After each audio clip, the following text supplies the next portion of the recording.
Hey, Coach, obviously in the absence of Jordyn Tyson ahead of this week, you guys have to kind of reshape the position, which you guys may be trying to do ahead of this big game. What do you make of the players that are stepping up in Tyson's absence and how you guys are going to manage that? We just got to continue to work. That's what they've done all year. I told those guys, JT's not going to come here and catch the ball for you. He's not going to run the routes for you. You guys put a lot of effort into this season. If your opportunities call, your numbers call, take full advantage of it. I do know one thing: we're not in this position without JT. So I told the guys, hey man, you're not only playing for yourself, you're playing for your brother that's down. So I know JT, even though he's not out here, he's here in spirit. Had a phenomenal season this year. Is only going to continue to get better. But we have some unfinished business. Nobody really predicted us to be in this position. So for these guys, man, just a testament to all their hard work, starting back in Camp T. With me just, getting here and, trying to figure out who everyone is and, how to push their buttons. And now here we are playing in the Big 12 championship. So for a lot of these guys, man, all you can ask for is an opportunity. They get the opportunity on the biggest stage probably for most of these kids. My job as a coach is just to try to keep the anxiety level down a little bit. I understand that, if you're prepared the same way you've been doing all season, you'll be fine. And try not to put any more pressure on themselves. Sorry, I'm assuming throughout your career you've had teammates go down kind of with injury similarly. What do you kind of share your perspective on the players about that, knowing that you're not going to be without one of their teammates for this upcoming game? Sometimes, when you lose a teammate as productive as JT has been, somebody else has to pick up the flag. And, I don't think it's just one person. I think it's collectively as a group. I don't know if we can match the production that JT's had. He's a special player. But collectively as a group, my motto has kind of been, man, just be great at making the routine plays. If we just make the routine plays, don't try to do anything extra, don't try to do too much, we'll be fine. We're going to run the ball, of course. You got to run it back like scat, you're going to run the ball. So, our wideouts have done a great job all season, impacting the game when they don't have the football, when they're not getting thrown to. So, first and foremost priority is to make sure we get involved in the run game. We got a hat on the hat. And then when your numbers call, make a play, make a routine play. You don't have to do anything extra special. Just go out there and do what they've been doing all season. When their numbers call, they make plays. Malik McClain's getting back in the rotation, and where have you seen him progress throughout the season? Coming in, also his potential to contribute after redshirting this year. Yeah, he's worked hard on the look team. Watching him throughout the season, man, he's getting better. Clearly, you see the confidence. Now it's just a matter of him just getting acclimated. Being in there full time, getting some reps, understanding the playbook, the terminology as well. I think he has a better grasp of our playbook now. So definitely got fresh legs. He's able to play in this championship game. Hopefully he can make an impact and help contribute. What have you seen from Guillory? It seems like he's done a really good job blocking in the run game this year. What has you seen from him? Nick's been great, man. He's a solid player, man. He's every coach's dream. You want a kid like Xavier. The fact that, he comes prepared, he's excited, he doesn't complain. Sometimes, in the wide receiver world known as divas, everybody wants the ball. But I just know he's super happy, super proud for anyone that scores. He blocks his tail off for the team. So he's everything you want as a coach. The guy that just puts his head down, continue to work on his craft, get better. All he cares about is winning. How can he help win ball games and help ASU win games? And I'm super happy for him. He has some opportunity this week to showcase what he can do. When you talk about managing anxiety for a lot of these players, it's a big game and a huge opportunity for all of them, and especially with players that maybe haven't got as much opportunity as they might this weekend with Jordyn being out. How do you stress that to the players and making sure that they, like you mentioned, not doing too much or I'll tell stories. My first time playing the Super Bowl, how nervous I was. I was a nervous wreck. It comes with this game.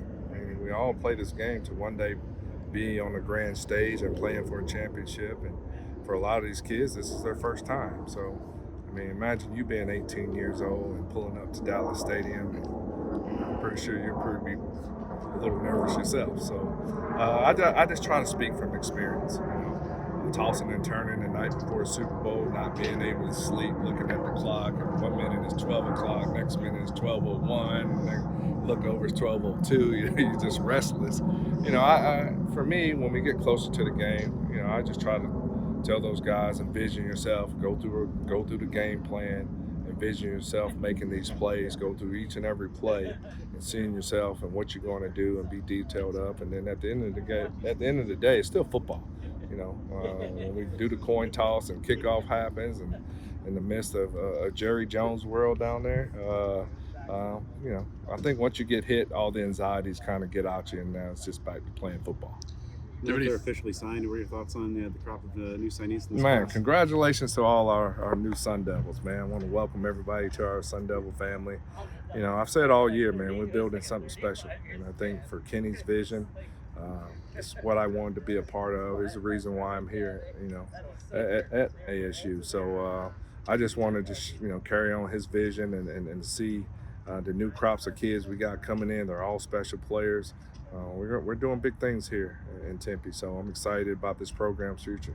Do you have a favorite moment of Jerry's World being there, throughout the NFL? That massive jumbo screen that they have in the middle of the field. You couldn't help but player just look up at it the whole time. But listen, man, these kids worked their butts off. No one gave them an opportunity to see. I think they're a bunch of resilient guys. I think this will teach them a lot about life lessons, right? Regardless of people counting you out, just bet on yourself. Put your head down. Don't worry about who gets the praise. Just put your head down, keep chopping wood, and see where life takes you. And here we are playing in the Big 12 championship when at the beginning of the season, no one gave us a chance to even win, 4 or 5 games. So it's really been the mentality of us just buying in. It's kind of us against the world. It's great that they're starting to get recognition, but we're still not done. We still got one more game left, and how privileged and blessed they are to be in the position that they are. A lot of teams out there aren't in this position. So, don't spoil the opportunity, man. We got an opportunity of a lifetime to do something special for these kids. It's a big game, so I'm looking forward to see how they respond. What do you make of Iowa State defensively? Obviously, Solid team. Very well coached. They ran their scheme. They do what they do. They're not going to change who they are. For us, it's taking care of the football, and just comes down to execution. When you're at this stage and you're playing for conference championships, everybody is pretty good. Everybody's pretty solid. There's no sorry teams that are playing in the conference championship, I can tell you that. So we just got to make sure that we do our job, just execute our plays, try not to turn the football over, and see where it all ends up at the end of the game. What do you see from Troy O'Meara this season, his development, especially heading into Saturday where he could receive some more reps? It's not just one guy, it's all the guys. All the guys put in hard work, man. They come out here with a mindset of getting better, working on their craft each and every day, and that's all I ask them. Don't worry about who's in, who's starting, who's not starting. At some point in the season, you're going to get your opportunity, and here we are in the championship. Our best receivers down and out. Gives these other guys opportunity to stand up. Their family's going to be there. Couldn't ask for a better opportunity. So I'm excited to see what those guys do, and looking forward to see if we can go up here and win the Big 12 championship.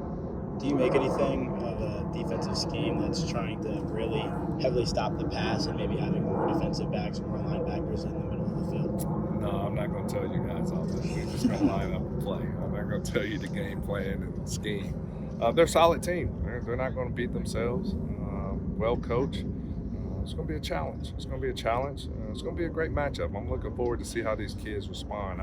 I don't know. I mean, like I said, 18, 19, 20-year-old kids, no one gave them a chance. Here they are playing in the Big 12 championship. All I can do is just keep encouraging them, keep believing in them and believing in themselves. I mean, they're the reason why we're here. Just all the hard work that they put into it is starting to pay off, and we got one more game to prove that. What's it been like to be a part of this, to come here? It's been special, man. It's been special. I can tell you one thing is I wake up every day with a passion to come here and help these kids develop. I know I'm taking time away from my family, but my wife's all in. She makes goodie bags each and every Friday. I can tell you, my wife don't make any bags for anyone, not even myself. But she gets the decor with it, the name, the numbers, the making sure they get all the snacks that they want. she's all into this season. So it's been fun, not only for the university and the fan base, but also my family as well. They buying all bedazzling, all the ASU gear. They're getting ready for this championship game. Should be fun. Coach, you've been in big games before. Is there any advice that you could give these kids? I tell them my first time playing in the Super Bowl. It's just common. You're going to get nervous. I mean, it just comes with the territory and the anxiety that I had playing in my first championship game. Man, I couldn't sleep the night before. So, I just try to ease the tension a little bit and let them know it's okay to be nervous. Being nervous in a game like this, it shows that you care. It shows that it means a lot to you. You worked your butt off to get in a position to play in the championship or a championship for the championship, the conference championship. But once you line up, you do kickoff, you get hit, it's back to football. So all those anxiety get out you real quick when the whistle blows. So I'm looking forward to it. Like I said, our guys have put in a lot of hard work into this thing, and man, they deserve every minute of it. So I can't wait to see if we can bring home a title here in ASU. How important is it to maybe just take a minute when you maybe first get to the stadium, take it all in for a second, and then kind of lock in? That's kind of what Coach Roy was saying. We'll kind of look back on it and see. Yeah, it's great, but you still got to play the game. I try not to look ahead. I try to just keep staying in the moment, continue to work your butt off, prepare, and get ready to just play this game. And then when it's all said and done, then you can reflect back on the year that we had. It's not the time to really reflect right now. I just live in present moment and just want to continue. Tomorrow we got to jog through. It should be a mental, perfect day mentally. Make sure we on top of our assignment. And then we come out Friday, we get on the flight, we get a good night rest, wake up early in the morning, and playing for the Big 12 championship. I know he's been banged up a little bit over the last few weeks, but Jake Smith, what have you kind of seen from him and him kind of ramping back up? All these guys, man, want to help contribute. So he'll get opportunities to play. As all our guys, it's all hands on deck. Especially when you lose a player like Jordyn Tyson, it's going to take all of us to pick up the slack production-wise. So, but I'm excited as hell for these players. I mean, considering when I first got here and to where they are now, man, it's like night and day. Not just as football player, but young men. All of them have bought in and did everything I asked them to do. And as a coach, that's all you want in life. And to see that, to put themselves in a position playing for the Big 12 championship, man, it's just a testament to those guys putting in the time, believing in the system, believing in the culture, and grinding day in and day out.